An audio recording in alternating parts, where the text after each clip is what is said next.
yá gbẹ̀gẹ́dẹ́ gbiná láàrin Rotimi Daniel Awikoko àti group of pastor tí wọ́n pera wọn ní òjíṣẹ́ Ọlọ́run. Gbẹ̀gẹ́dẹ́ mà gbiná o, gbẹ̀gẹ́dẹ́ gbiná. Gbogbo ẹ̀yin tó ń wò mí, gbogbo ẹ̀yin olólùfẹ́ mi, ṣé rí àwọn pastor yìí èmi ò lè sọ lọ́dọ̀ títí yín o, but lọ́dọ̀ ti tèmi wọ́n dójú tì mí. Àwọn pastor yìí wọ́n dójú tì mí ní ọ̀pọ̀lọpọ̀, wọ́n dójú tì mí. Mo rò pé Rotimi Daniel ó lọ sínú platform kan, I don't know, ó dàbí pé platform yẹn jẹ́ group of pastor. Wọ́n bẹ̀rẹ̀ sí ní fọ̀rọ̀ jomitoro, wọ́n bẹ̀rẹ̀ sí ní kanta ara wọn, wọ́n bẹ̀rẹ̀ sí ní jẹ́ kó yéra wọn pé kò sí nǹkan tó ń jẹ́ Bible. Okay, Bible wà. Jésù ẹ fi ń parọ́ ni. No, Jésù a fi parọ́, òótọ́ là ń sọ. Ọ̀rọ̀ yẹn sá di gbọ́n mi sí omi òtó. Okay, mo rò pé wọ́n wá mú ọjọ́ kan, which is àná Saturday yìí. Wọ́n mú ọjọ́ àná Saturday yìí. Rotimi ti announce ẹ̀ lórí platform ẹ̀ pé ní ọjọ́ Saturday 1 a.m. Nigerian time pé òun pẹ̀lú àwọn group of pastor àwọn fẹ́ pàdé, àwọn fẹ́ fi ọ̀rọ̀ jomitoro ọ̀rọ̀, wọ́n fẹ́ wá jíṣẹ́ ìrere fún wọn bí Jésù ṣe mú wá. To be true to do, gbogbo igi tó ń wò mí, ọjọ́ pé lánàá láago kan everybody ti ready pé kí ni nǹkan tó fẹ́ ṣẹlẹ̀. Ǹjẹ́ jẹ́ mọ̀ wípé àwọn pastor yìí wọ́n bá dé ọ̀tọ̀ ní nǹkan tí wọ́n tún ń gbé wá bá Rotimi. Kí ni nǹkan náà ní pé àwọn fẹ́ ṣe competition, collaboration, collabo kíní kan kò ṣe. Rotimi ní ẹ dúró náà, òun àti yín ò jọ ṣàdéhùn pé collaboration, collabo ṣe kíní kan. Wọ́n bá bẹ̀rẹ̀ sí ní sọ pé kí ló dé tó fẹ́ bá wọn ṣe collaboration. Ṣé collaboration ni iṣẹ́ ìyìnrere tí ẹ fẹ́ jẹ́? Ẹ jẹ́ ká go straight to the point.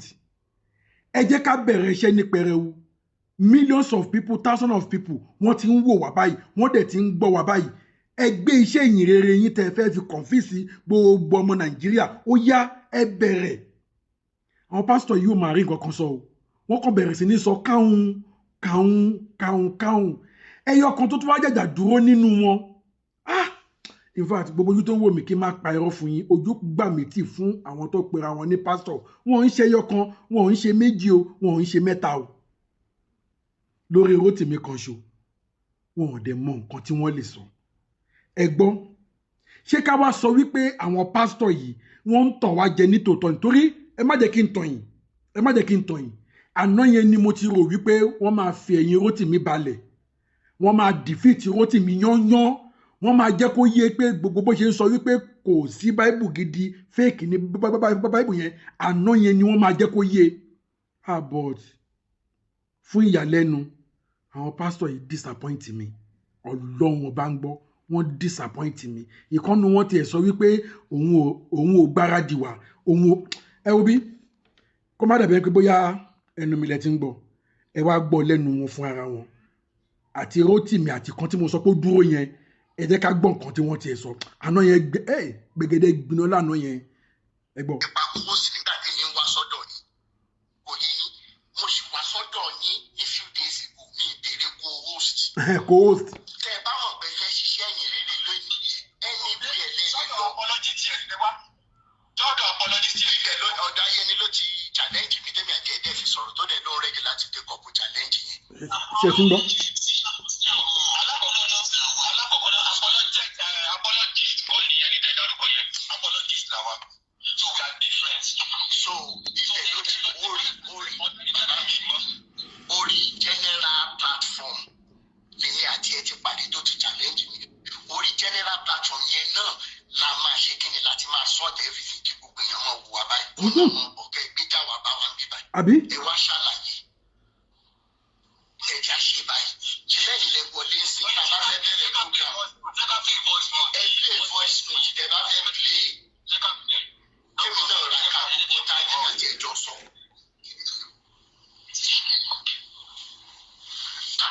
Gbogbo time wasting yìí ò necessary tẹ̀ bá tẹ̀ ń wò bàbá yẹn máa ń wọlé wá. Ẹ rí bó ṣe ń ṣe rádaràda.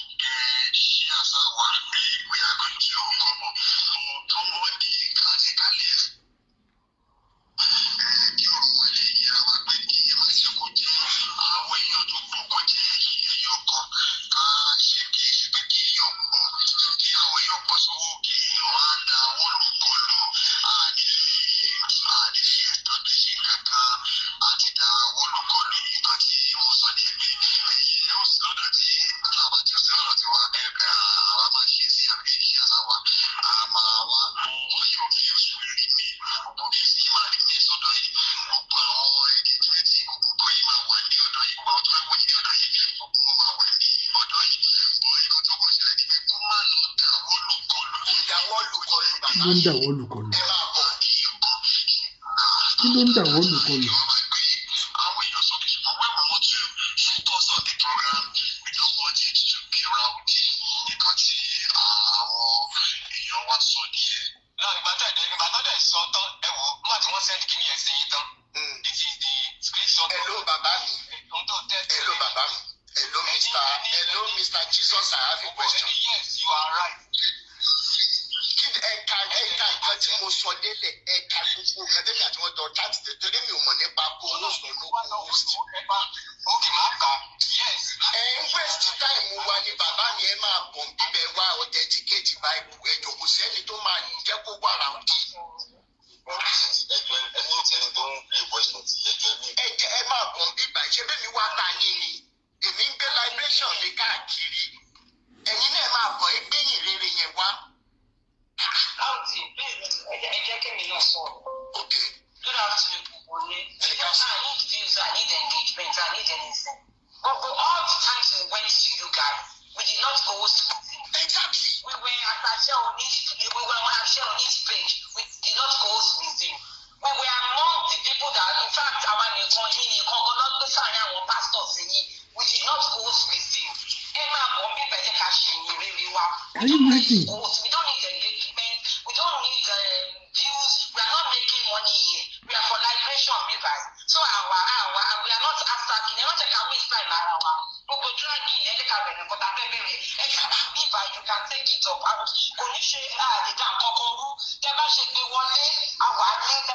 It is questioning and answering then. So nobody we are cultured here. We have to go wrong. We behave ourselves. We put ourselves in another manner. So am I worried? Rara? What's the problem? What's the problem? Thank you so much. Tẹ́ bá ti rẹ́gẹ̀ jámù. Kò sígbà kan tí mo béèrè kó hostel lọ́wọ́ anybody nínú yín. Mo máa ń wo àárín yín wá ni. Bẹ́ẹ̀ ṣe ọdí bíbá. Ẹ mọ̀ pé tá a bá wà péjì yẹn, gbogbo bọ́ yẹn já wọn bọ́lẹ̀ tá a bá ti ń sọ̀rọ̀ yẹn. Ó dà bọ́ sí pé nǹkan tó fẹ́ ṣẹlẹ̀ bí nìyẹn, àwa ò fi sí yẹn. Ẹ ṣàlàyé afẹ́fẹ́ win soul wa, win our souls to the Christ. We know the fear person for you, but they prepare us. We stop them. If now we will see go now, we still go. But that perfect one see be one pay to see what local. She be if I know what the best so. I want to need I'm a listening. I'm a listening, I'm a understand. She ti go. All still here, that dey do it. Start.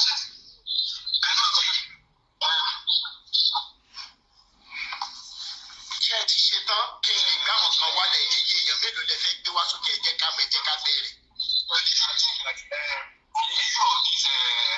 Ọ̀rọ̀ fún hosting ọ̀tí kìíní yìí kódà pé most of our understanding ṣe kì í ṣe pé bóyá abẹ̀rù tó kọ́ bu àdìyẹ ẹ̀yìn tẹ̀sí ni.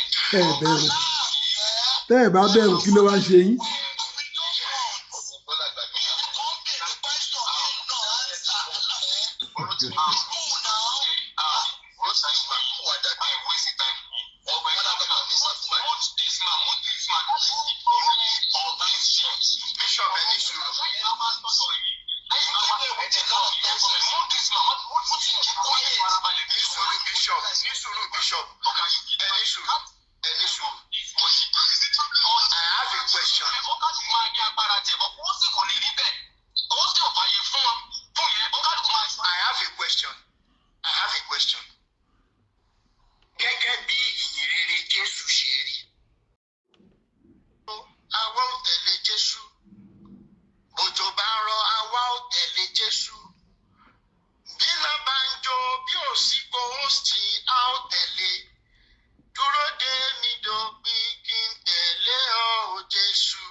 just going to explain things to one another. Kò sẹ́ni tó máa anybody tó bá ti fẹ́ ṣe lálàrú máa já wọn bọ́. Kẹ́ ẹ bá ti mọ̀ pé ṣe tán láti gba ọkàn wa là. Gẹ́gẹ́ bẹ́ẹ̀ ṣe máa ń sọ wípé a máa wọ iná torí pèsè wa lẹ́ni tẹ́ ṣe ń jàjà yìí ká má bàa wọ iná. Mo bẹ̀ yín torí Ọlọ́run, ẹ jọ̀ọ́ torí Ọlọ́run, ẹ jọ̀ọ́ ẹ wọlé wá. Ẹ jọ̀ọ́ ẹ wọlé wá ká bẹ̀rẹ̀ ètò yìí. Àwọn èèyàn ti dúró ti pẹ́ ẹ fọ̀rọ̀ ẹ ti fi owó sí ti sílẹ̀ ẹ jọ̀ọ́ torí Ọlọ́run, mo bẹ̀ yín ẹ jọ̀ọ́. Ẹ̀rù tí ń bà wọ́n. Ó ga o. Àwọn pásítọ̀ nìyẹn o.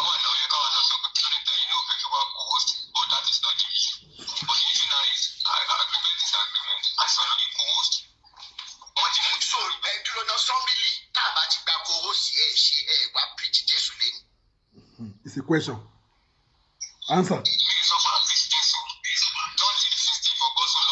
Oh.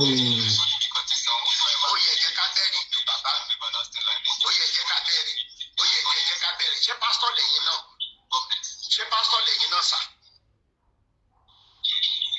Hello sir. I have a question. Pastor nìyí. Ẹ jọ̀ọ́ ẹ jẹ́ kí a kọ́kọ́ bẹ̀rẹ̀ báyìí torí mo mọ̀ pé kí ẹ tó gbàgbé pé pastor nìyí ẹ ti lọ sí school of theology. Ẹ dẹ̀ mọ̀ tẹ́ ìgbà ìjọ tẹ́ ẹ̀dẹ̀ lẹ́ gba ìgbé bóyá ẹ̀ ṣiṣẹ́ kan lọ́wọ́ sá. The Bible God called you into ministry. Ẹ jọ̀ọ́ gẹ́gẹ́ bí àwa kọ̀ọ̀kan láti ìgbà ìgbé ká má bàa bóyá wọ́n dẹ̀ ti gbé wá àmísì kọlù yẹn ká má bàa àmísì kọlù yẹn mọ́ gẹ́gẹ́ bí Samuel àti Eli tó dìde tó ní ìgbé ẹ̀ padà lọ sùn ṣe é rántí sórí yẹn sà. Ẹ̀kejì ó pè ó ní ẹbí kọ́ ọmọ ọgbẹ́ padà lọ sùn. Ẹ̀kẹta ló wá sọ fún wípé láì sọ fún Samuel ní ọrùn yẹn bá tó ti gbé máa ní máa wí ìránṣẹ́ rẹ̀ ń gbọ́. Now I have a question. Ṣé ẹ lè ṣàlàyé fún wa bí Ọlọ́run ṣe pè yín sá? Ẹ já bẹ̀rẹ̀ láti bẹ̀. Mr. Olutimidaye, my question is that are you ready to co-host with us? Because you asked me a question and I've answered that.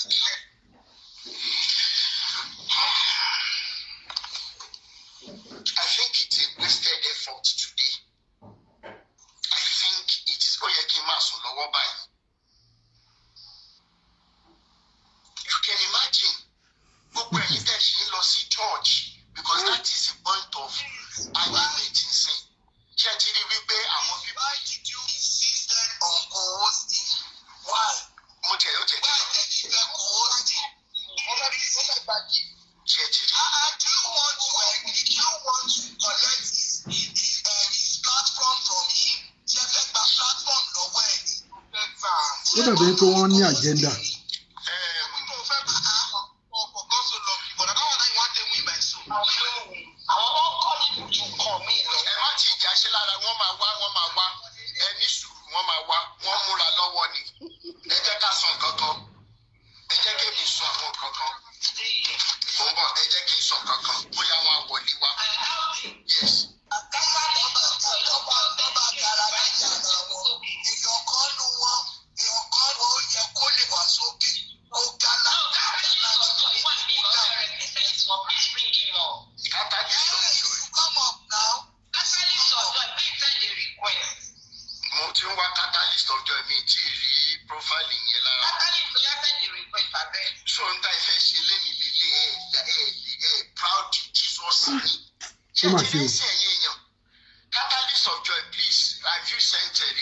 Ó mà ṣe o.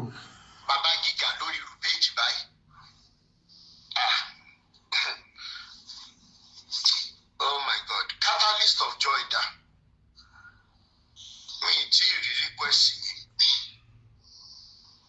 John 1:1. Ẹjọ́ gbogbo ẹ̀yin pastors tẹ wà nínú ilé. Gbogbo ẹ̀yin pastors tẹ wà nínú ilé tẹ mọ̀ pé ẹ lórí láyà láti authenticate Bible tẹ ẹ fi tẹ́ ẹ lò. Ẹ jọ̀ọ́ nítorí Ọlọ́run, ẹ bá wa send a request. Today is the day of your salvation. To come and even showcase that you know much about the biblical God and Jesus. Today is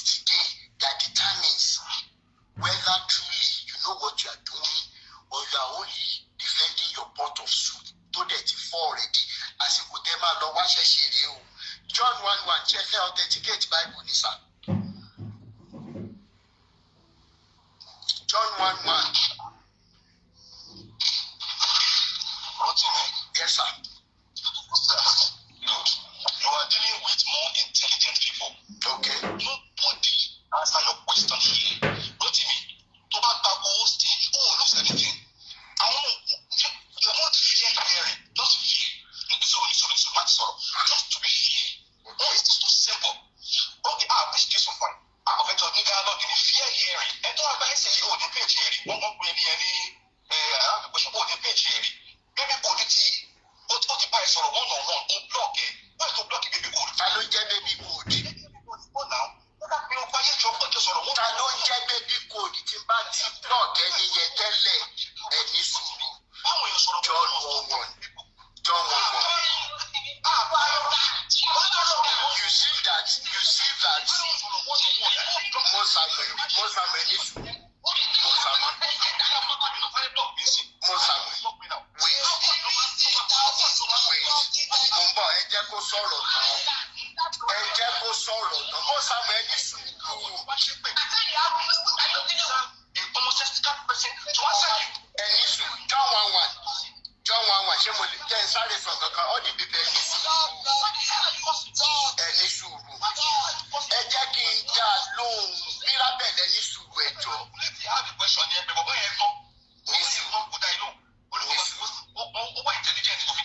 Ok, ìwọ náà dẹ̀ wà intelligent jẹ́ kí n sọ nǹkan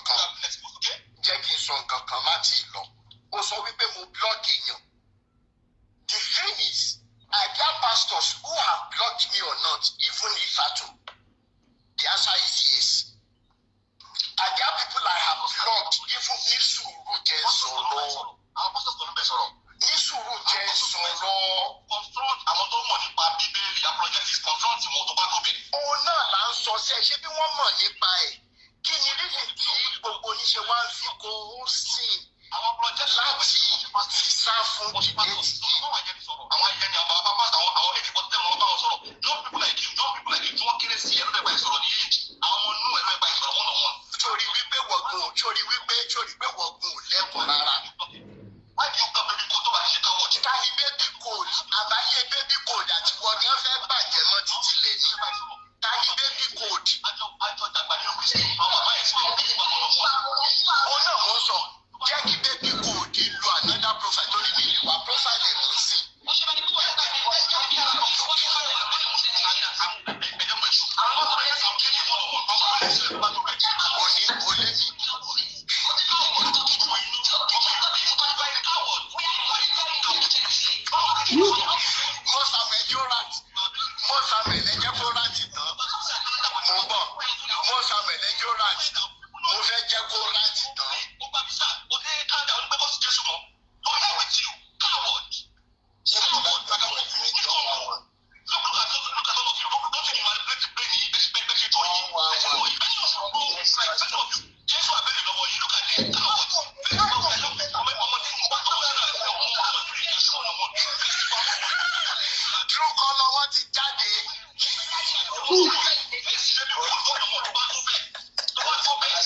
How can a pastor behave like this?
sẹ́ndì sí mi. Ó ní nígbà kan òun lálàá yípe lójú àlá yẹn òun gbé mi lọ sókè, òun lámì mọ́lẹ̀ pé fúnra mi ni mo wá ń béèrè pé kó fún mi lóògùn.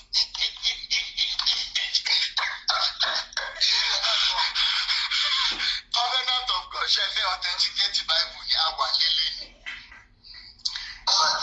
Ó mà ṣe o, ó ṣe fáwọn pásítọ̀ yìí o.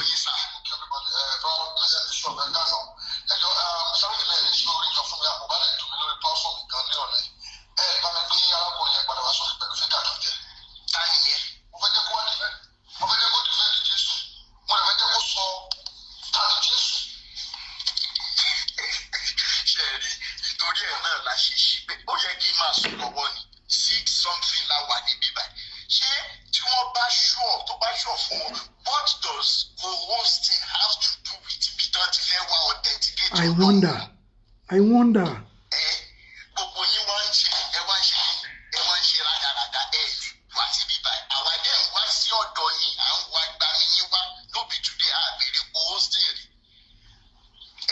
John 1:1 ó kàn wá rántí lókè pé kán ṣàrí wípé kòkó ọbẹ̀ tí ó ti fọ́ ẹ̀dẹ̀ ṣẹ̀ṣẹ̀ bẹ̀rẹ̀ ní authentication of Jesus.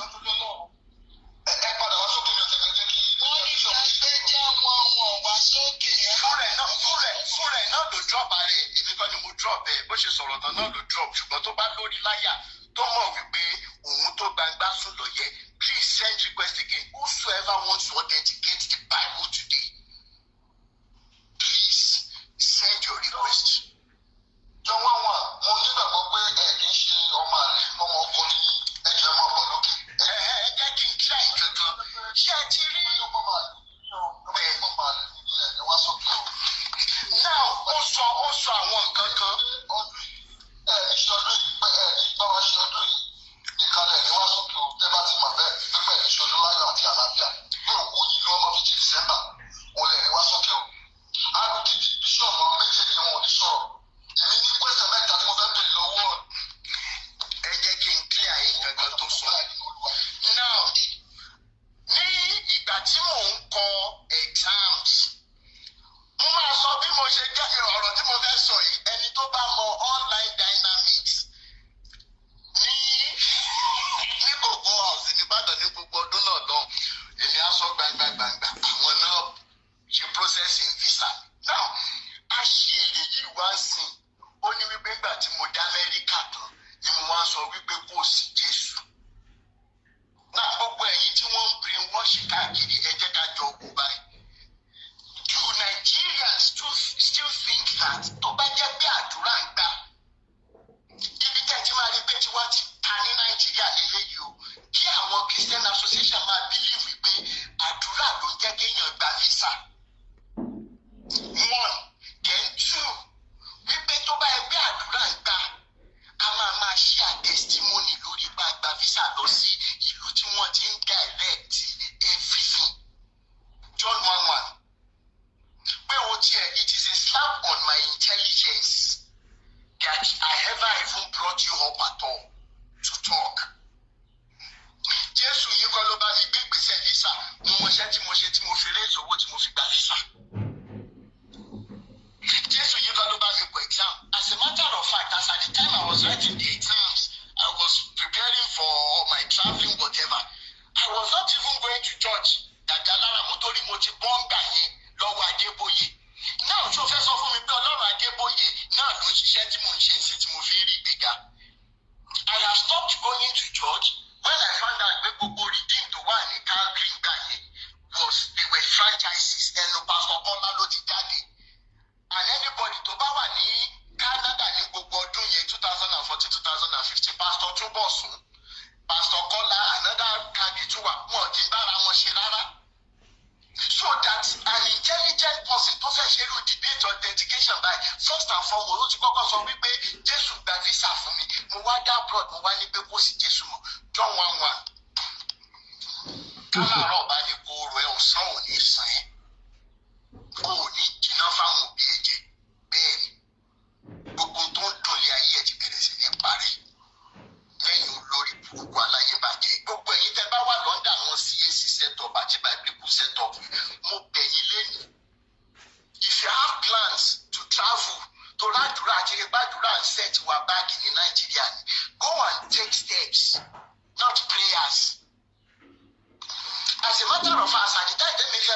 32,000 kìíní kan ni mo register.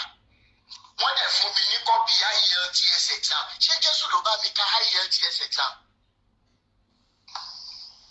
Ṣé Jésù ló bá mi lọ ṣe? Ibi tẹ́ ẹ ti mọ̀ báyé yín ti bàjẹ́ nìyẹn lórí nǹkan tẹ́ ẹ fi Christianity yìí. Opportunity ti wá dé báyìí kẹ́ ẹ wá dìfẹ́ǹdì ntẹ́ ìmọ̀ tẹ́ ìgbàgbọ́ ẹ wá sásẹ́ iṣẹ́ pọ̀ máa lè nígbà ẹ wá wà ní comment section tó tantrum. Emoji ẹjọ́ gbogbo ẹ̀yin tẹ́ bá fẹ́ dìfẹ́ǹdì Bible tẹ́ fẹ́ authenticate ẹjọ́ torí Ọlọ́run ẹ bá wa send request. Tẹ́ ẹ bá kí n ṣe ọmọ àlè Jésù ẹ jẹ́ bá wa send request ẹ jẹ́ ká bẹ̀rẹ̀. Ẹjọ́ tẹ́ bá bọ̀ lókè ẹ mọ̀ wá sókè fún violence o ẹ wá sókè kẹ́ ẹ jẹ́ ká fi ọ̀rọ̀ yíra wa ni o. Bẹ́ẹ̀ ẹ bá sọ wípé ẹ mọ ẹ̀bẹ̀ tí mo ń sọ̀rọ̀ tẹ́ mọ́ fa wa láì ló máa jẹ́ ká ṣe pé ló máa jẹ́ ká ṣe pé padà fún yín o torí pé àrígbẹ́ yìí lọ́lẹ̀ sí lásán lẹ́nu ẹ wá sókè ẹ ká sọ̀rọ̀ bí ọmọ tó wà nípa pọ̀ torí mo fẹ́ mọ̀ bẹ́ẹ̀ ṣe ń ta omi alákejì mo fẹ́ mọ̀ ní sí tẹ́ fi ta omi alákejì 4 litre 5,000. Wọ́n ń ta omi alákejì àbí o bishop wọ́n ń ta omi alẹ́ alákejì. Iṣẹ́ ti bàjẹ́ mọ́ wọn lára báyìí. Hello Emoji. Ṣàǹgbáfọ́. Ṣàǹgbáfọ́. Ẹ káàsán o. Yes sir. Ẹ jọ pé ẹ káàsán. Yes sir. Kò ṣe náà. Yes sir. Number one, nǹkan tí mo fẹ́ sọ ni wípé mo gbàgbọ́ wípé ọmọ Yorùbá ni gbogbo wa. Now you are. And before kí á tó sọ pé a bá ẹ̀sìn kankan láyé àkọ́kọ́ ríra wa àti Yorùbá. Yálà Mùsùlùmí ọ̀ ìgbàgbọ́ ọ̀ ẹlẹ́sìn àbáláyé. Gbogbo wa lákọ́kọ́ gbàgbọ́ ìgbé ajé ọmọ Yorùbá kátó ẹ̀sìn ló ṣe ọ̀tọ̀ọ̀tọ̀. So nǹkan tí mo fẹ́ sọ ni pé bàbá gbogbo wa àlìsẹ́ni tó kéré jù ní orí pílátífọ́ọ̀mù yìí bóyá òun ni ó jẹ́ secondary school dà. So mo bìlífù pé àwọn èèyàn jù bẹ́ẹ̀ lọ. Ṣé ẹ rí yàtọ̀ sí pé àwọn tí ó fi orúkọ Jésù gbójú tó fi ń ṣe rádaràda. Nǹkan tí ó bá ń wo oníkálukú ló lè gbàgbọ́ nínú ẹ̀. Kò bá jẹ́ igi ló bìlífù nínú ẹ̀. Kò bá jẹ́ ẹṣin ni, kò bá jẹ́ irin ló gbàgbọ́. So there is a freedom for everybody under the law. So ẹ jọ̀ọ́ ìlú Yorùbá ilẹ̀ Yorùbá ò ní bàjẹ́. Yàtọ̀ sí gẹ́gẹ́ bó ṣe sọ pé àwọn tó ń forúkọ Ọlọ́run ojú sí búburú. Ẹ jẹ́ ká respect choice oníkálukú. Ẹ má jẹ́ kí a máa àtàkì ẹ̀sìn ara wa torí nǹkan tó máa ń fa ogun sílẹ̀ nìyẹn. Ṣé ẹ understand nǹkan tá à ń ṣe ní ìbàdí ni sà? So ẹ jẹ́ ká. Ó yé mi tẹ́ ẹ sọ. Ṣé ẹ understand nǹkan tá à ń ṣe lé ní sà? Ṣé ẹ understand yẹn rárá? Mo bá mi lẹ́nu ẹ̀ ní. Ẹ bá ti wá farabalẹ̀ gbọ́ nǹkan tí a fẹ́ ṣe lé ní sà. Ẹ mo jẹ ní sùúrù. So kí lẹ́yìn fẹ́ mọ̀ nípa Jésù? All right sir. Ṣé pásítọ̀ lẹ́yìn sà? Mi kì í ṣe pásítọ̀ but ọmọlẹ́yìn Jésù. All right sir. Gẹ́gẹ́ bí ẹ ṣe gbé wọlé omi bẹ́yìn náà rẹ́dì láti answer àwọn questions ìta ní sà. Láti kan okay. Tí ó bá jẹ́ ilé ìdánilóhùn bá dánilóhùn. Ṣé àmọ̀ pé ọmọlẹ́yìn Jésù ni Jésù náà dẹ̀ sọ pé tí ẹ bá wà nírú ìpéjọpọ̀ báyìí òun máa fún yín kẹ́ má sọ̀rọ̀ rárá pé inú tẹ́ máa fi dá wa lóhùn pé ẹ̀mí mímọ́ máa sọ kalẹ̀. Ṣé mo right sà? Ṣé mo right? Nǹkan tí Jésù sọ kọ́ nìyẹn. Ó ní pé when you are delivered unto counsels that you should not struggle because Holy Spirit will give you everything that you are going to respond with. Ẹ jẹ́ kí n wá béèrè ìbéèrè alákọ̀ọ́kọ́. Sọ̀kọ́ nìyẹn ó ní I am going. Ẹni sùúrù. Ẹ bẹ̀rẹ̀ nǹkan tẹ́ fẹ́. Ẹ jẹ́ kí n béèrè ìbéèrè alákọ̀ọ́kọ́ tí ó fàjà lọ rárá sà. Ó lóun lọ. Ẹni sùúrù. Gẹ́gẹ́ bí ọmọlẹ́yìn Jésù sà, ibi tẹ́ ẹ ti gbọ́ nípa Jésù ní inú Bible, yes or no sà? U.S. Treasury's 22. Mo sì ń dáhùn question yìí. Mo gbọ́ nínú Bible, mo gbọ́ nínú Quran, mo dẹ̀ tún gbọ́ ní ẹnu àwọn alábàáláyé. So meaning that Jésù lọ́dọ̀ títí yín ó rí làbí? Bẹ́ẹ̀ni. All right. Gẹ́gẹ́ bí Bible yẹn ṣe wà, ṣé ẹ believe pé Bible yẹn ọ̀rọ̀ Ọlọ́run ní 100%?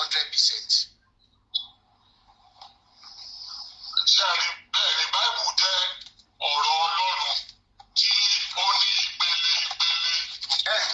Ẹ má rojọ́, ẹ ti gbàgbé ọ̀rọ̀ náà ní Bible. Ṣòye yín. Mo fẹ́ là yín lóye ni. Ẹ ní sùúrù, ẹ jẹ́ ká ṣe é díẹ̀díẹ̀, ẹ má rush bàbá mi. Ẹ má rush, ẹ jẹ́ ká ṣe é díẹ̀díẹ̀. Ẹ ti sọ wípé Bíbélì ni ọ̀rọ̀ náà ni. Ó dẹ̀ di dandan kó jẹ́ pé tó bá jẹ́ ọ̀rọ̀ náà fún yín sá. It is a must that you follow the word of God, hook, line and sinker.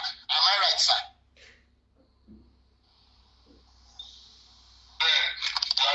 All right. Gẹ́gẹ́ bí ọ̀rọ̀ náà sà, nínú Deuteronomy chapter 21 verses 18 wá sísàlẹ̀ dé 21, ó summarize wípé tí òbí kan bá wà tó bá bí ọmọ tó ọmọ yẹn ya ìpáàlè, kó mú ọmọ yẹn lọ sí ìlú ẹ̀. Táwọn àgbàlagbà bá ti béèrè lọ́wọ́ ẹ̀ wọ́n mọ̀ kí ló ń ṣe gidi kan, wọ́n á fẹjọ́ wé lẹ́nu.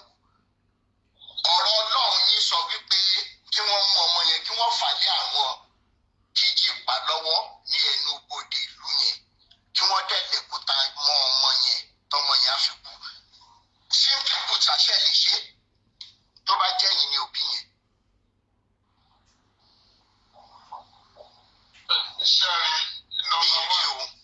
ṣé ẹ fẹ́ straight yes or no answer ni àbí ẹ fẹ́ answer tó ní àlàyé nínú? Yes or no answer ni kẹ́ kọ́kọ́ fún mi kí n lè mọ ibi tálàyé yín fẹ́ dorí kọ kẹ́ má yẹra yín bọ̀ lẹ́sẹ̀.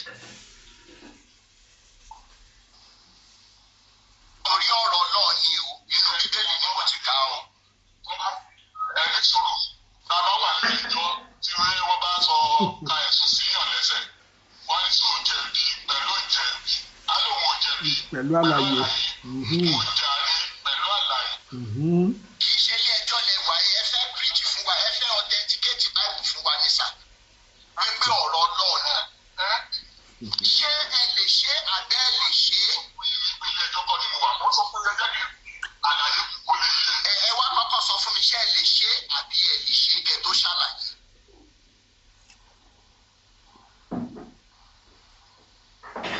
So now, báyìí wọ́n á lè ṣe torí Jésù ti fi ẹ̀jẹ̀ lábùkù ìwà búburú yẹn padà. Ok, torí wípé Jésù, ẹ jẹ́ ká tún wá lọ wo ibi tí Jésù ti sọ wípé òun ò mú àlàáfíà wá, pé ìjà lòun mú wá. Does it sound like ẹni tẹ́ ń pè ní aládé àlàáfíà? Ó wà bẹ́ẹ̀ bẹ́ẹ̀ ni Jésù sọ bẹ́ẹ̀. Ó sọ bẹ́ẹ̀. Ọmọ ẹ̀dẹ̀ ni pé torí pé kò yé ni nǹkan tí Jésù ń bèèrè. Ó sọ bẹ́ẹ̀ ẹ mọ̀ pé ẹ ti máa gbọ́ rí pé òwe ìrọ̀lẹ́ Jésù.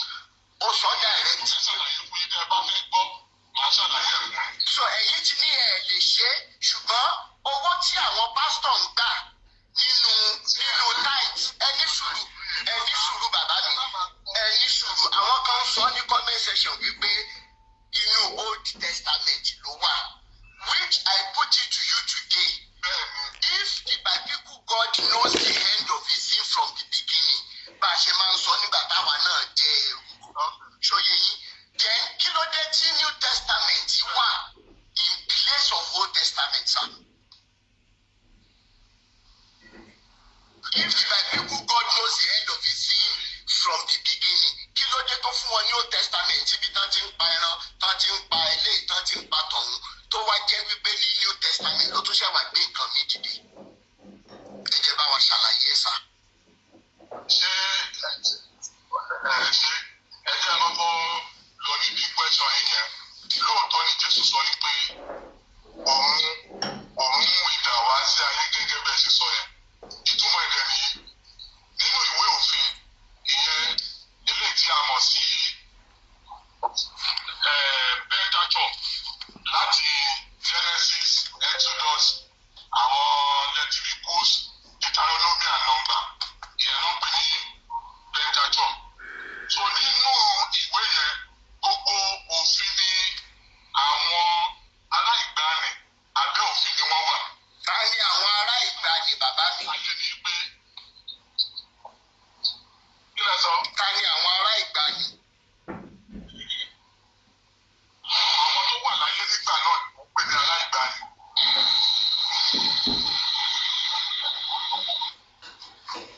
àgbọ̀ yín ẹ bá wa pa ẹyẹ sáré bá wa ṣàlàyé torí time question pọ̀ lẹ̀. Màá ṣe ní ṣókí àwọn tí ó wà láyé nígbà náà ní ará ìgbàanì òfin ni wọ́n dẹ̀ fi ń ṣe àkóso ara wọn gbà náà kí ló dẹ̀ fa ni pé ènìyàn ti kùnà ní ọ̀dọ̀ Ọlọ́run ipò tí Ọlọ́run fi ènìyàn sí kọ́ ni ènìyàn wà láti máa padà nítorí kò sí nínú pílánì Ọlọ́run fún ènìyàn láti kú òun gbà tí ẹ̀ṣẹ̀ ti wá sáyé ikú ti wá. sọ mi pé bible god náà ṣe mistake nìyẹn. ẹni sùúrù ẹ jẹ́ kí n láti sàkẹ́ tó bẹ̀rẹ̀ pẹ́sàn kí n má lọ máa gbàgbé. so nígbà tí Jésù wá ó wá ní ẹ̀yin ti gbà ẹ̀yin òfin ẹ̀yin aláìgbani òfin lẹ́ ń tẹ̀lé o ṣùgbọ́n ẹ má rò pé òun wá ṣe nǹkan kan tó yàtọ̀ sí òfin tí ẹ̀ ń tẹ̀lé yẹn o òun wá láti wá mú òfin yẹn ṣẹ ni òun mú ìdá wá ni o because ẹ jẹ́ ká wò ó sí òfin sọ wípé tí ènìyàn tí ẹgbẹ́ ní sọ́ọ̀bù mi bẹ̀yẹn òun ní sọ́ọ̀bù mi àìwò yẹn débi so Jésù sọ wípé ó ti wá jẹ́ kó yé wọn wípé ní ìgbà yẹn Bíbélì sọ wípé ẹni tó bá ti ṣe ìná àgbèrè àbí panṣágà ó ti ní bọ́ ṣe máa ti wọ́n Jésù wá sọ wípé ìdá tó mú wá sáyé ni wípé tó o bá ti rí obìnrin kan nínú ọkàn ẹ tí o bá ti bá ṣe ìfẹ́kùfẹ́ nínú ọkàn ẹ ó ti jẹ̀bi ẹ̀sùn àgbèrè o ìdá tí ó mú wá sáyé nìyẹn ó ní ní ìgbà náà wọ́n ṣe understand the bible passage tí mo kà sá ọ̀tọ̀ níbi tí a tún mórí ọ̀rọ̀ yìí lọ o. ìdí Jésù sọ ni wípé òun wá láti kẹ̀yìn ẹ dúró Bíbélì sọ wípé òun wá láti kẹ̀yìn ọmọkùnrin sí bàbá ẹ̀ òun wá láti kẹ̀yìn ọmọbìnrin sí ìyá ẹ̀ kí àwọn tó jẹ́ in-laws kí wọ́n máa fi gagbága ká máa forí gbá orí which was established even in Old Testament ẹni sùúrù bàbá mi which was established even in New Testament nípa tó sọ fún wọn pé ẹjá lọ sàlẹ̀ ẹjẹ́ ká lọ dà wọ́n lédèrú ṣùgbọ́n kàtẹ́ tó wá lọ báyìí bàbá mi ẹjẹ́ ká ṣe báyìí sá gẹ́gẹ́ inú mi dùn pé Yorùbá lèmi àti ìjọ ẹ dúró sá ẹ dúró sá ẹ dúró. mo fẹ́ lọ́kẹ́ tó wá sà kẹ́kẹ́ tó sọ tẹ́fẹ́ sọ́ọ̀sì ẹ jọ kó tó ìyàwó ni wọ́n gbé Christianity ní Christianity gangan bẹ̀rẹ̀ àwọn story inú Bible bí ìyàwó lẹ rò pé ó jẹ náà how old ní Bible. bàbá ṣé máa ń tọrọ ọmọ lọ́wọ́ yín. ẹ jẹ́ kọ́kọ́ dá question yìí kẹ́ tó tọrọ gangan how old ní Bible àti Christianity. ẹ jẹ́ kí ẹ mọ jìdílẹ̀ ṣé bàbá ẹ jẹ́ ṣé mo lè kò dilẹ̀ ẹ jẹ́ kó dilẹ̀ ìjọ bàbá ẹ jẹ́ kí ẹ mọ jìdílẹ̀ ok ẹ jẹ́ kó dilẹ̀. ó yà ọmọ tó ṣẹlẹ̀ ohun kan tí mo fẹ́ tọrọ gangan lọ́wọ́ yín ìmọ̀ bóyá ẹ lè fi àyè gbà á. Number 1 gẹ́gẹ́ bí mo ṣe sọ lẹ́ẹ̀kan ìpè ṣé mo mọ ibi tí ọ̀rọ̀ yìí ti bẹ̀rẹ̀ mo ní mo gbà yín ní orí ẹ̀ ni. ìyè sọ pé àlejò mú ọjọ́ kan lájọ mú ọjọ́ kan tẹ máa ráyè lẹ́nu náà wò bóyá mo lè ráyè káwájọ bẹ̀rẹ̀ ní kíní. ànádà ọjọ́ mi. kí lè máa sọ fún yín. ìdè mi mìíní níbi tọ́rọ̀ níyì ti bẹ̀rẹ̀ ni wípé èmi lọ sáàrin wọn wọ́n pè mí sáàrin wọn mi ìbéèrè kó hosting mo lọ bá wọn ní kàǹpù wọn ni àwọn náà wá mú ọjọ́ ìní wọ́n challenge mi lórí tá à ń ṣe léni báwọn fẹ́ wá authenticate Bible àti biblical God àti Jésù fún wa ni. bẹ́ẹ̀ ni nígbà tó wá dé ní iná wá mú kó hosting as an excuse to run away. ṣé lẹ́yìn là ń bá sọ̀rọ̀ yìí ṣé mọ̀ báàbù yìí jẹ́. ẹ jẹ́ kí èmi àti yín gangan kí n wá kó lò kájọ pàdé lọ́jọ́ kan. ẹ wò lẹ́yìn èyí yìí. pẹ́sàn kan ẹ bèrè nípa bàbá ìmọ̀jì ẹ jọ ẹ fẹ́ mọ̀ bàbá ìmọ̀jì bèrè máa dá inú. bàbá ìmọ̀jì ẹ ní sùúrù náà. yẹ sà. mo fẹ́ kí kankan yìí torí lẹ́ẹ̀kan ọ̀rọ̀ yìí ò platform ẹ̀kan kò yé yín rárá. ẹ mọ nǹkan tó bí platform jáde kí bàbá ọmọ tó ń tà àti ṣí ojú àwọn ọmọ ilẹ̀ Nàìjíríà sí kì í ṣe wípé ó dé ìlú òyìnbó ó wá kẹ̀yìn sí Ọlọ́run àbíkan ohun tó bí platform gangan ni wọ́n pè àwọn wòlíì tó ń fi rédèrèdè àti rúdurùdu tó fi ń tan àwọn ènìyàn jẹ tó fi ń tan àwọn ọmọ ọlọ́mọ tó ohun tó bí platform gangan ni rọ́ọ̀lù yóò jẹ́ kọjú sí Christianity àbí mùsùlùmí àbí ìṣẹ̀ṣe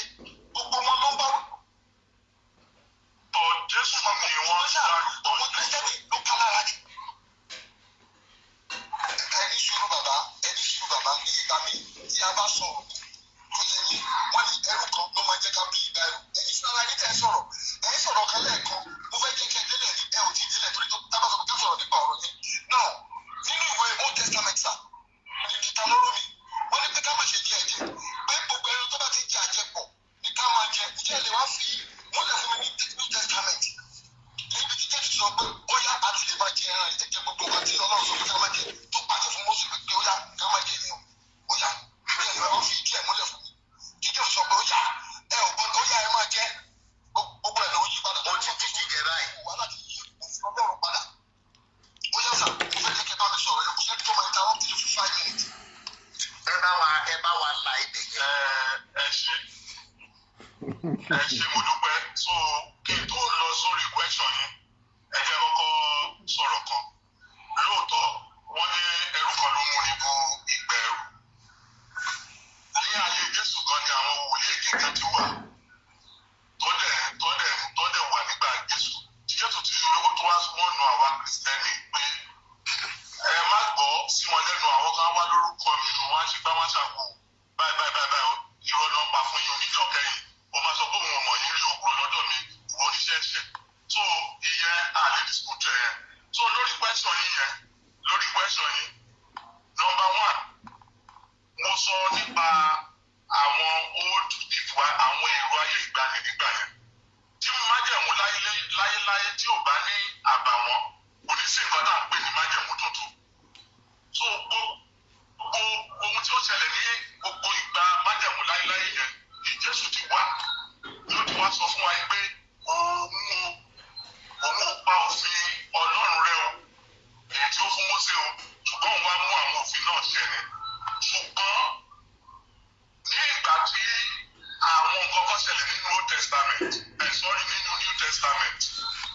ní irú ọjọ́ ìsinmi mo ń fi àwọn àpẹẹrẹ sí ní kẹ́lẹ́ understand nígbà tí mo ń sọ tí Jésù mú arábìnrin kan ní ara dá ní ọjọ́ ìsinmi àwọn èèyàn sọ pé nínú òfin àwọn kì í ṣe orúkọ báyìí ní àsìkò ọjọ́ ìsinmi Jésù sọ pé ó ní òun ni ọba lórí ọjọ́ ìsinmi so gbogbo àwọn òfin eléyìí tí wọ́n ti sọ ṣẹ́rí òfin wọ́n pín òfin yẹn sí ọ̀nà mẹ́ta rí sẹ́ẹ̀tì ló ti lọ́rọ̀ bàbá ìròyìn bàbá ìṣúra ẹ̀jẹ̀ kì í ṣàlàyé fún bàbá ìròyìn eléyìí tí ẹ sọ yẹn ẹ fi fọ́tò ọba mi ẹ ti sùn náà ẹ jọ bá ṣàlàyé lẹ́fún 5 minutes bàbá ẹ bá fẹ́ ṣàlàyé ọ̀rẹ́ lẹ́ẹ̀rin ìṣàlọ̀ àṣà ẹ kàn ń sọ tí wọn béèrè lọ́wọ́ yín ni ẹ̀yin lè gbọ́ra yín náà ẹ lọ play nǹkan tẹ̀ ń sọ yẹn máa rìkọ́dẹ̀ sílẹ̀ kẹ́ lọ gbọ́.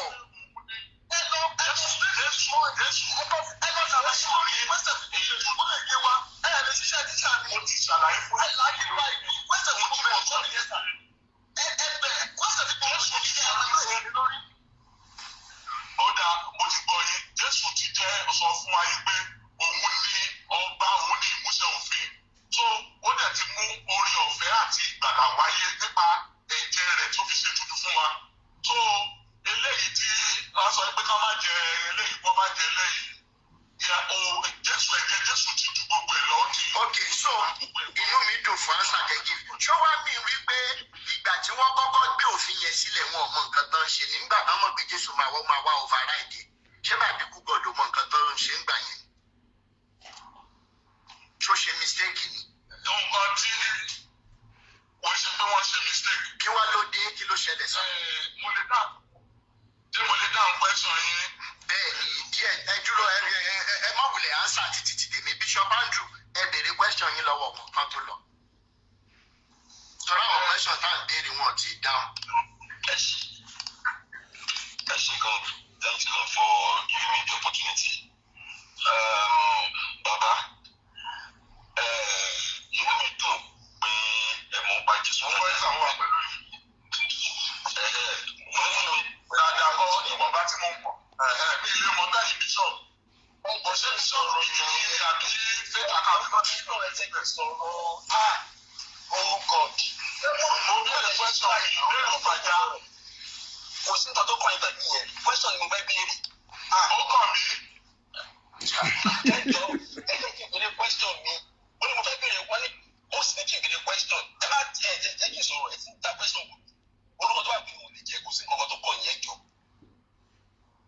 Mo fẹ́ béèrè question lọ́wọ́ yìí. First John chapter 4 verse 1. Ó ní pé ètò kó sí First John chapter 4 verse 1. Ẹ sọ pé ọmọlẹ́yìn Jésù dámì sí onígbàgbọ́ ní ẹgbàgbọ́ ní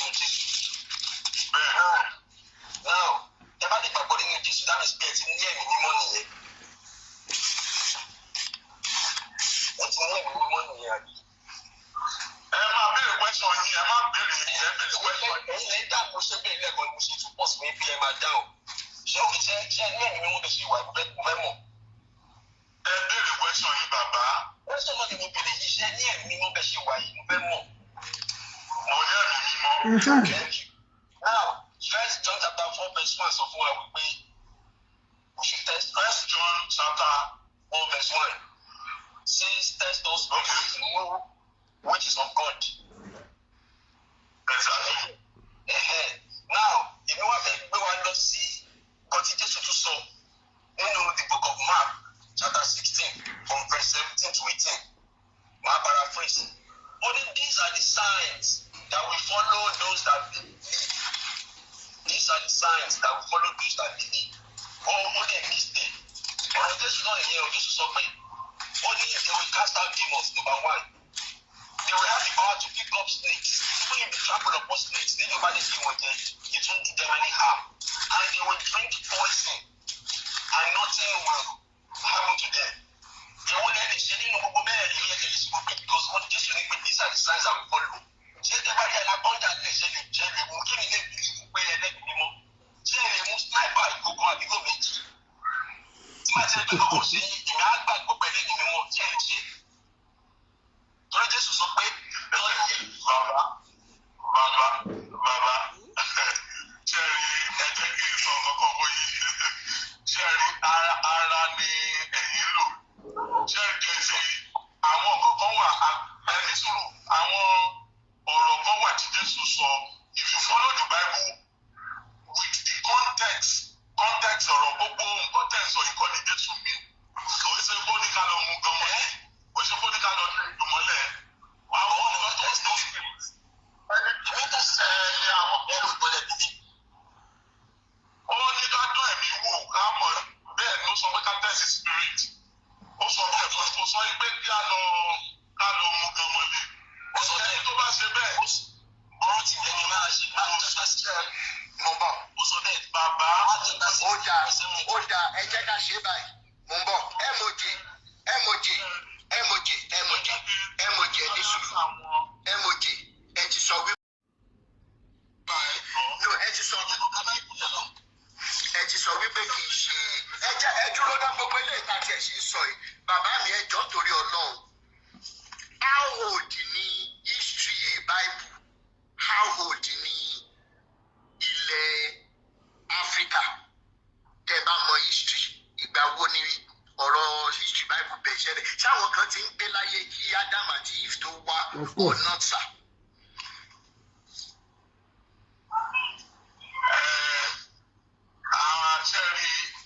Àwọn nǹkan kan wà tó jẹ́ pé àwọn Bíbélì ò fi the Bible is silent about. But nínú Genesis chapter 1 verse 1, sir. Ẹni sùúrù ẹ jẹ́ ṣàlàyé yìí fún ní bàbá. Hello? Ara ẹ̀ ni Bible silent about the story about angel. Bible silent. Ẹ dúró náà báwo lẹ̀yin ṣe mọ̀ pé Bible silent lórí ẹ̀sà ní ìjẹ́ ìrí ìkànnì kan ni? Báwo lẹ ṣe mọ̀ pé Bible silent lórí ẹ̀? Kò sọ̀rọ̀ pẹ̀ náà ni. Kò sọ̀rọ̀ pẹ̀ báwo lẹ̀yin ṣe mọ̀? Báwo wá lẹ ṣe mọ̀ sà? Àwọn kan wà. Báwo lẹ̀yin ṣe mọ̀ pé àwọn kìíní tẹ́ fẹ́ sọ ìṣẹ̀lẹ̀ bọ̀ Bible silent lórí ẹ̀?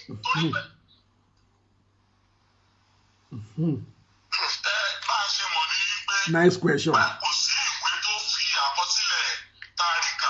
Ìṣe ẹ̀ríkà ẹ wá sọ wípé báwo ló ṣe mọ̀? Báwo ló ṣe mọ̀ pé kìíní yẹn ṣẹlẹ̀ bọ̀ sí ìwé òkọ́? Ẹ jẹ́ máa ń ṣàkọọ́lẹ̀ kẹ́ tó bá béèrè ní bàbá. Okay. So but ẹ bá wo ìwé Àìsáyà irú ìtàn kan ṣẹlẹ̀ ń sìn níbi tí Èṣù tí ó ti lọ gbógun ti Michael tó ń jà ní orí òkú Mósè. Ta ló wà bẹ́ẹ̀ tó kọ sílẹ̀? Ṣé the Bible is from inspiration? Gẹ́gẹ́ bí nǹkan tẹ́ sọ pé Jésù sọ lẹ́ẹ̀kan, ó ní òun lọ ṣùgbọ́n òun rán ẹ̀mí mímọ́ wá tí ó máa kọ́ yín nìkan tí ó máa tọ́ yín sọ́nà. Òun náà ni bàbá mi á tún wá padà sí question tí mo kọ́kọ́ béèrè lọ. salvation not by people God ló ní wípé kí òbí lẹ ọmọ lóko pa torí pé kò gbọ́ràn. Kí wọ́n mú ọmọ tí ò gbọ́ràn kí wọ́n lọ lẹ̀ lókùúta pa. Àwọn ni mo ṣe ń ṣàlàyé. Ọ̀rọ̀ yìí yóò kí sọ̀rọ̀ yàrá òun fi ọ̀rọ̀ ti gbọ́. Mo ń bọ̀ covenant. Ẹ̀ẹ́dẹ̀gbẹ̀rún mo tún yá àwọn ọ̀rọ̀ yìí. Mo máa bá yíjà sí kọ̀ọ̀kan. Nǹkan tó torí pé wọ́n ní ẹni tó máa mú ìjà, ẹni tó máa parí ìjà kò fi lọ mú ìjà. Ṣẹlẹ̀ àti bíṣọ̀, ẹni tó bá wá sókè bí, pẹ̀lú nǹkan tó bá gbé wá ní kí ẹ jẹ́ ká máa fi bèrè pẹ́sítà lọ́wọ́ wọn. ló bá tán wọn ò tiẹ̀ lé. Which one is older, African continent or the Bible? Ẹ jẹ́ kí n simplify bẹ́ẹ̀ yẹn mo dé. Èwo lẹ́rù kó dàgbà jù, African continent and Africans or the Bible? Èwo ló dàgbà jù?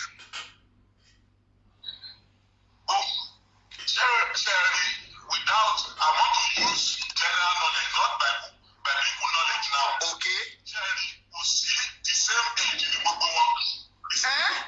Kò sí kan tó dàgbà jù. Okay, ẹ jẹ́ kí n wá tún sọ ẹ tẹ́lẹ̀ sí pé kò sí kankan tó dàgbà jù. Tí archaeological evidences wà wípé wọ́n rí skọ́ọ̀lù 14,000 years ní Áfíríkà. Ní Ilé-Ifẹ̀ ní Ọ̀ṣun wọ́n sì rí àwọn ibì kọ̀ọ̀kan tí wọ́n rí àwọn tí àwọn blacksmith fi ń ṣiṣẹ́ tí wọ́n wú nínú ilẹ̀ tó ti jẹ́ thousands of years.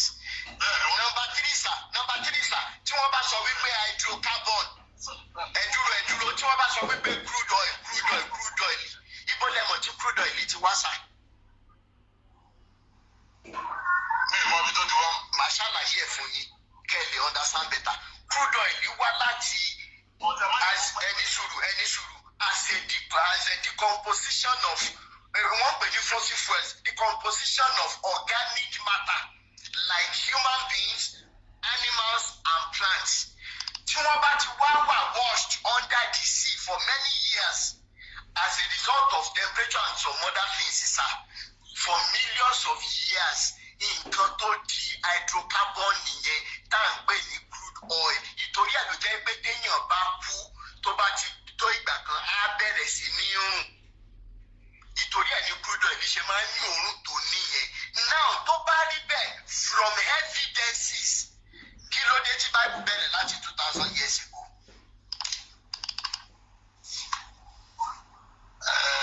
Jerry, number one. Mi ò múra gbogbo eléyìí wá gẹ́gẹ́ bí mo ṣe sọ. ló bá tán. Argument méjì ló wà.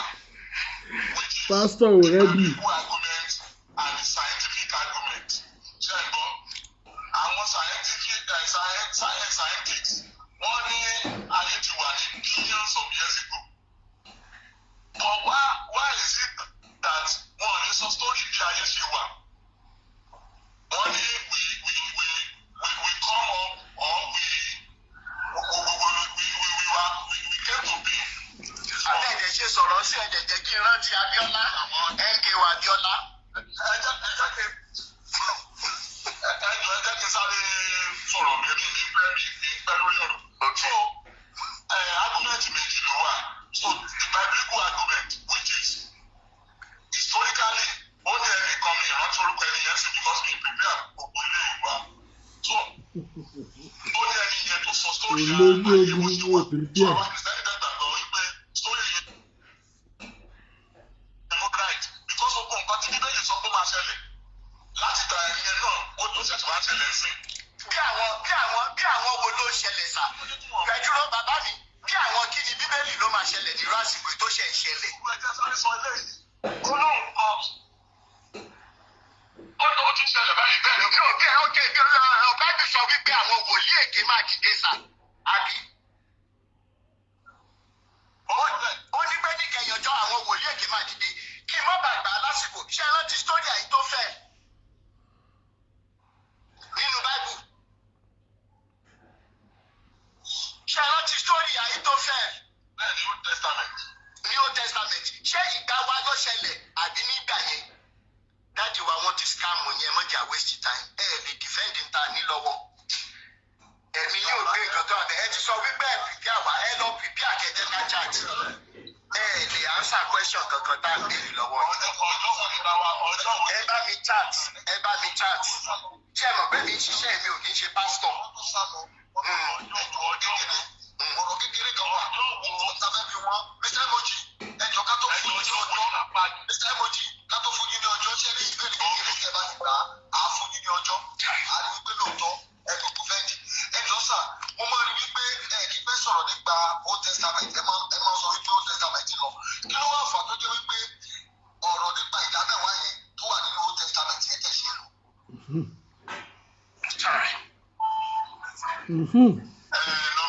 Another good question. Ṣé ń bọ̀? àgbọ̀ yìí sà. Ní ọ̀rọ̀ ìdámẹ́wàá yìí controversial issue ni. Àwọn kan wà tó jẹ́ pé hello. àgbọ̀ yìí. Hello. àgbọ̀ yìí sà. So àwọn kan ó ní àwọn kan tí ẹ bá wo ní contemporary gbogbo pastor àwọn kan ẹ rí pé pastor kan ló ń dákú àwọn pastor ẹgbẹ́ lórí ọ̀rọ̀ yẹn is a controversial issue in which àwọn kan kì í fi ipá gbà lọ́wọ́ yìí tí ó bá kù yín ní ẹ̀sán àwọn kan lè rí torí pé bóyá torí àwọn nǹkan kan ló ṣe ń gbà tó bá ń gbà yóò sọ pé bóyá o ṣe ti Jésù àbí òkè ọmọ èṣù yẹn tó o bá dẹ̀ gbà náà yẹn náà sọ pé bóyá ọmọ èṣù yẹn àbí kí yẹn òun nìkan kọ́ ni àwọn iṣu tí ó wà nínú Old Testament for example irú àwọn chọ́ọ̀chì kankan sì wà ní òní tó jẹ́ pé tí obìnrin bá ń ṣe nǹkan àlejò wọn ò gbọ́dọ̀ orí pẹpẹ in which àwọn New Testament church tó jẹ́ pé wọ́n ti gbà. Mr. Emoji, I am sorry sir the grant pé kí ẹ wá bá wa ṣe kó hosting because ẹni tó máa bá wa ṣe kó hosting afẹ́jẹ́ kó yẹ kó mọ̀ nípa lọ́pọ̀ sọ. báyìí sir Mr. Emoji sir I am sorry to say ẹni sùúrù sir I am ẹni sùúrù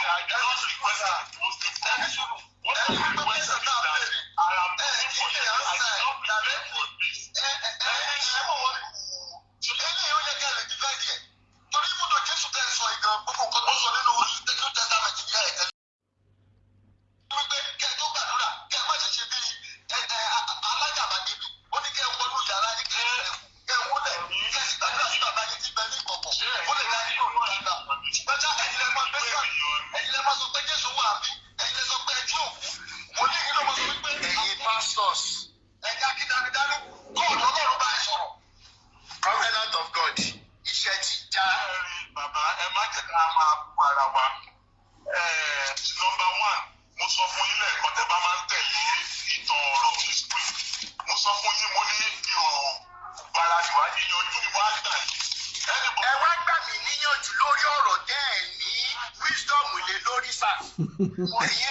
Ẹ má gbà mí níyànjú bàbá ẹ wéṣí táìmù wa ni. Ẹ rò pé bóyá èyí tẹ́ pè wá níjà ẹ ti ṣáájú wa débi tẹ́ ti pè wá níjà. Ẹ rò pé èyí tẹ́ the first number one question anybody gbọ́dọ̀ kọ́kọ́ wá sà ní wípé kí ni age wa ní kí ni age African continent kí ni age Bible. Ẹ jẹ́ ká kọ́kọ́ gbé yẹn jókòó náà.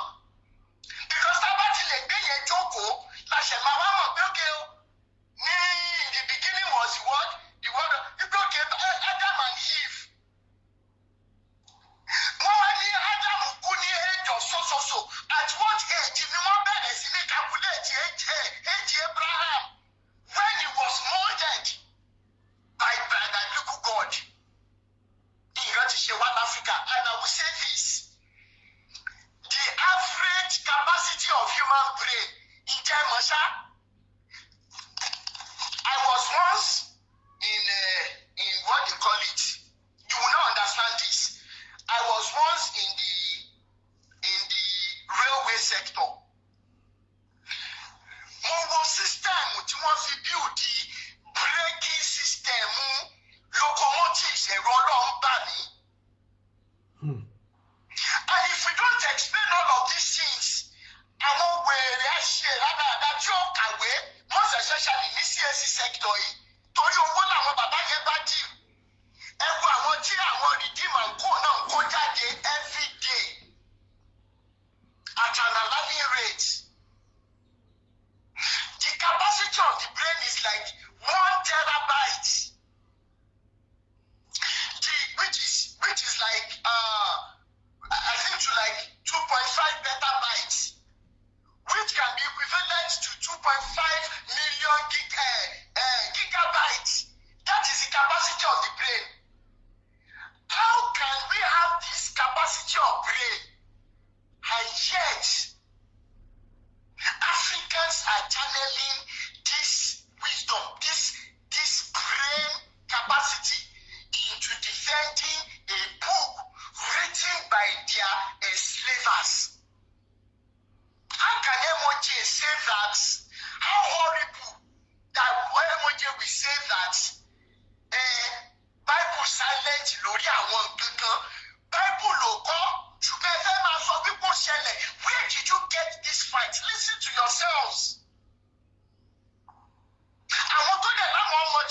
náà wọ́n sálé ní.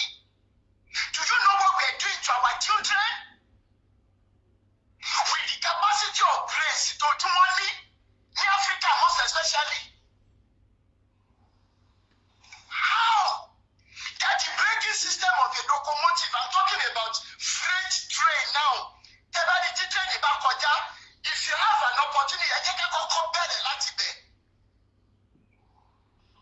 At the end of the day, the air braking system locomotive is enough for us to be thinking. Is this what is Kimba David by Kimani? Lórúkọ Jésù, lágbára ẹ̀jẹ̀ Jésù. When people are using their brains, if religion has been used to put a barrier to how much of my brain I can use, I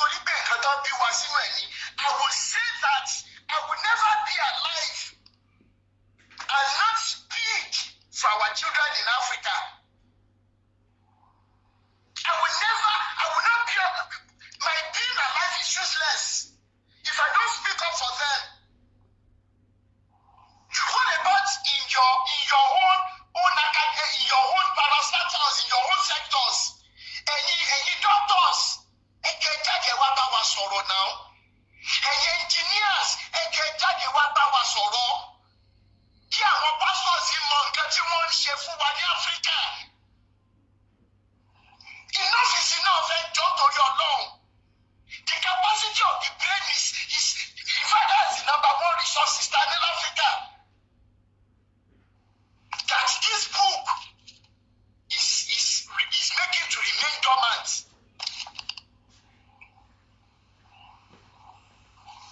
What about our sellers? Don't get me wrong. Kí dọ́kítọ̀ kan wọlé wá kí wọ́n wá sọ fún wa nípa títóbi Elédùmarè. Awíkókó Ọ̀fàjà movement has never said there is no God. Tẹ́ bá lọ sórí àwọn platform kankan, wọ́n ní antichrist ní mí. Àti gbogbo àwọn adájọ́ ń ṣe iṣẹ́ yìí. Yes, if the calling us names will be the reason why Africa will rise tomorrow, táwọn ọmọ yẹn wẹ̀ ìdámà ní ojú sáré Rotimi Daniel Silele. That started this fight against àwọn tó sọ àwọn ọlọ́run lé wa lọ́rùn. Ojú orí bàbá Andrew Lele, he died at the age of 1 kìíní kan. Ojú orí mọ́ Samuel Lele, ojú orí light up, ojú orí ọjí bíbà. Ojú orí covenant of gbogbo àwọn tó jà fún liberation tàìfi débi tẹ́gẹ́lé nìyẹn. Ojú orí Godfather, ojú orí Ṣọ́jáde, ojú orí Joy Giver, ojú orí Elisa. How did we get here, guys? Okay, finally, the biblical God wants us to be praying every little problem. Tabani, yet the same biblical God created soil. And you pastors, they are not in school, they are do you know how much is embedded in the soil?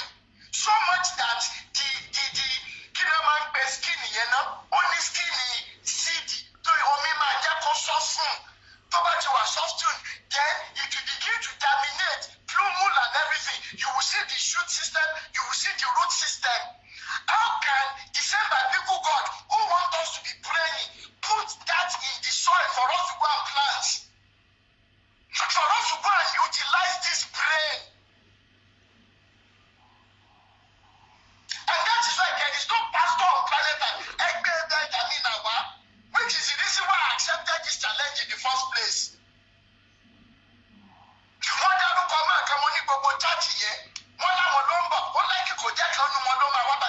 As a matter of fact, ìtòrí ẹ̀ ni mo ṣe ń bẹ Bishop Andrew. Ẹjọ́ gbogbo tẹ́ bá ní ṣe lénìí. Ẹjọ́ bá mi suspension mo fọlọ́n pè ní. Tí wọ́n sọ fún mi nìyẹn. That was why I accepted the challenge. Inú mi ṣe dùn tí wọ́n advertise it. That is what they said.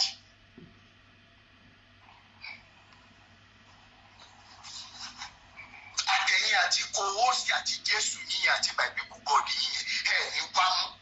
Ẹ bá tún wá fẹ́ wá ẹ̀ ní wá pé ẹ̀yin olùṣí olórí burúkú tó bá yẹ máa láṣẹ pé ẹ̀ ní ṣe oríire. Wow. If somebody had told you that some people will rise up and start opening your yansh, inú yín ẹ máa sọ wípé kí wọ́n tún dání nígbà kò sẹ́ni tó lè gbé náà wojú ẹ̀ pàṣẹ tó bá jáwó. Ẹ̀yin olódo olórí àwọn tó tún wá kàwé nù yín torí easy money tí wọ́n rí bẹ̀ kò jẹ́ kí wọ́n lè sọ òótọ́.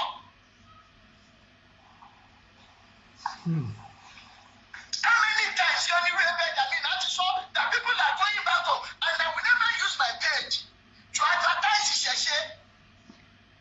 Even though some of you are for them, kini tí mo lọ sọ̀rọ̀ yìí, kini tí mo lọ sọ̀rọ̀ àtọwọ́ yìí.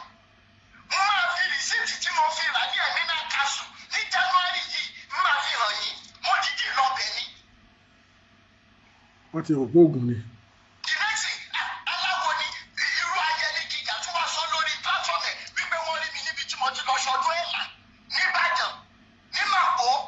How can a pastor be so confusing and being a big liar?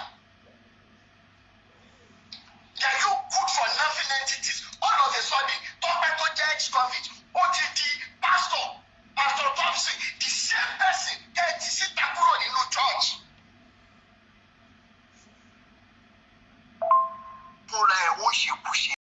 Yeah, ọ̀rọ̀ lẹ gbọ́ lẹ́nu Mr. Rotimi Daniel àtàwọn mẹ́mbẹ̀ pẹ̀lú àwọn fake pastor táwọn fojú ìránṣẹ́ Ọlọ́run wò ẹ̀rí bọ́n ṣe wá yẹ̀yẹ́ ara wọn ẹ̀rí báwọn kan ṣe sá lọ ìkan tó tún yàyà dúró náà ẹ̀rí pé kò lè dáhùn àwọn ìbéèrè náà dáadáa tó fi hàn wípé àwọn pípù ìwọ́n kan ń tọ̀ wá jẹ ni ẹgbọ́n nǹkan tó sọ ìwọ tó mọ̀ pé òun bọ̀ wá fún challenges o ní o prepare o ní o ready gbogbo àwọn question yìí dání ó dàbí ẹni tó ń lọ sójú ogun ni tó wá dójú ogun tó ní ǹbàdẹ̀ ti mú ọfà yìí dání o ǹbàdẹ̀ ti mú idà yìí dání o ìwọ tó mọ̀ pé òun lọ sójú ogun o ti mọ̀ pé anything ló lè come across wọ́n á sọ pé o ready dání ẹ o gbẹgbẹ yẹ dójú tì mí Ọlọ́run wọ́n dójú tì mí I was ashamed of them ojú gbà mí tì fún wọn káàtẹ̀ tún wá dúpẹ́ lọ́wọ́ èyí tó tẹ̀ tún wá dúró díẹ̀ ẹ wọ̀ wọn tó tún sá lọ competition kò ṣe kàn lábò kí nìyẹn ní í ṣe nínú pé ẹ fẹ́ jín ìrere ẹ fẹ́ gé ní àti àwọn èèyàn so dandan ni kẹjọ da péjì pọ̀ kẹ tó lè gé ní àti àwọn èèyàn ó dàbí ẹni pé wọ́n ní mission lórí péjì Rotimi Daniel ó dàbí ẹni pé tó bá yẹ pé Rotimi gbà fún wọn ni bóyá wọ́n fẹ́ hack péjì yẹn ni o bóyá wọ́n fẹ́ destroy page yẹn ni o I don't know because tí o bá jẹ́ bẹ́ẹ̀ wọn ò ní máa tẹnu mọ́ ẹ̀yin tẹ́lẹ̀ fẹ́ jèrè ọkàn èèyàn bible lẹ́lẹ́ fẹ́ discuss ẹ fẹ́ defend the bible ẹ fẹ́ defend Jesus wow why ìtẹ̀sí wá ń sá ẹ wá lè ń wá competition in fact gbogbo igi tó wò bẹjọ bá mi share fídíò yìí kẹ́lẹ́ bá mi subscribe sílẹ̀ Global TV kẹ́lẹ́ wait for part 2 is on the way ire o.